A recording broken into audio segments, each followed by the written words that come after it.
வெளியிடும்போது தவறாக இருந்தால் அவர் 100 நாடுகளுக்கு மேற்கொண்டு அனுப்புகின்ற அந்த பத்திரிகைகளை ஏதாவது அந்த நாட்டில் உள்ள ஒரு விஞ்ஞானி, ஒரு டாக்டர் யாராவது தவறு இருந்தால் சென்னைக்கு எழுதி உங்கள் பத்திரிகையில் இந்த தவறான அறிவியல் விளக்கம் இருக்கிறது என்று சொல்வார்கள். இல்லை, இதுவரைக்கும் இல்லை. ஆனால் எனக்கு பாராட்டுத்தான் வந்திருக்கிறது. உள்ளூரிலே ஒரு டாக்டரிடம் நான் அதனுடைய சிறப்பை தெரிந்து கொள்வதற்காக, உங்களுக்கு தெரியும், எங்களுடைய மதுரையிலே டாக்டர் மனோரமா என்பவர் சிறப்பு பெண் மருத்துவர். அவர்தான் இந்த டெஸ்ட் டியூப் பேபி என்ற ஒரு இதை பயன்படுத்தி நடத்துபவர். அவரிடம் இந்த கட்டுரையை கொடுத்து, நீங்கள் இதற்கு எனக்கு ஒரு அப்ரூவல், அதாவது அதுக்கு அங்கீகாரம் தர வேண்டும் சொன்னேன்.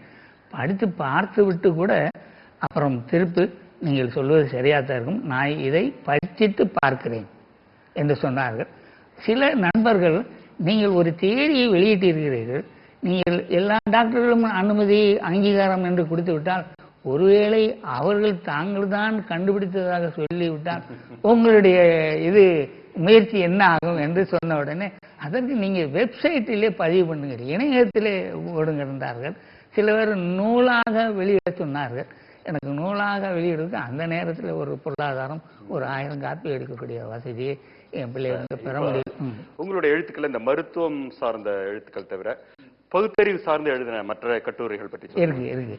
அது அந்த இந்த கூட்டத்தில் சொல்வது தப்பு இல்லை அல்லவா, நான் சொல்லலாம்.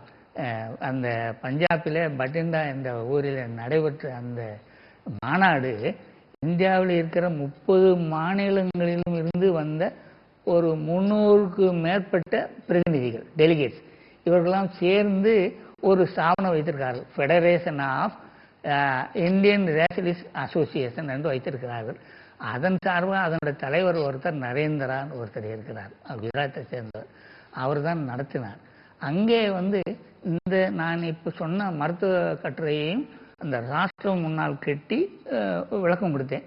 அதற்கு முன்பாக நான் மதுரை ராமசாமி நன்றாக ஆரேட் பண்ணுவார் என்று திருவனந்தபுரம்காரர்களுக்கு நடத்திய கூட்டத்தில் பேசியதால், திருவனந்தபுரத்துக்காரர் ஒருத்தர் கலாநாரன் சொல்கிற அவர் அந்த பஞ்சாப்க்கு எழுதி ராமசாமிக்கு அழைப்புதல் அனுப்புங்கள் என்று சொன்னவுடன், எனக்கு அந்த சந்தர்ப்பத்தில் 3 நாள் மாநாடு, காலையிலே ஒரு சப்ஜெக்ட், மாலையில் ஒரு சப்ஜெக்ட், இப்படி 3 நாளும் 6 சப்ஜெக்ட், அதாவது தலைப்பில் பேசினேன், பலவிதமான கட்டுரைகள். அப்புறம் என்னை நல்லா பேசுவதற்காக இனாகுரல் அட்ரஸ், அதாவது திறப்புலாவையும் என்னைய மேடையில் வைத்து நடத்தினார். என் பக்கத்தில் ஒரு லண்டனிலிருந்து வந்த பிரதிநிதி கூட இருக்கிறார், நடத்தினார். அப்புறம் இன்ட்ரோடக்ஷன் ஸ்பீச், அறிமுகம், இத்தனையும் நடத்தி இது பண்ணதில் எனக்கு அங்கே ஒரு பரிச்சை இருக்குது. அதிலே முதல்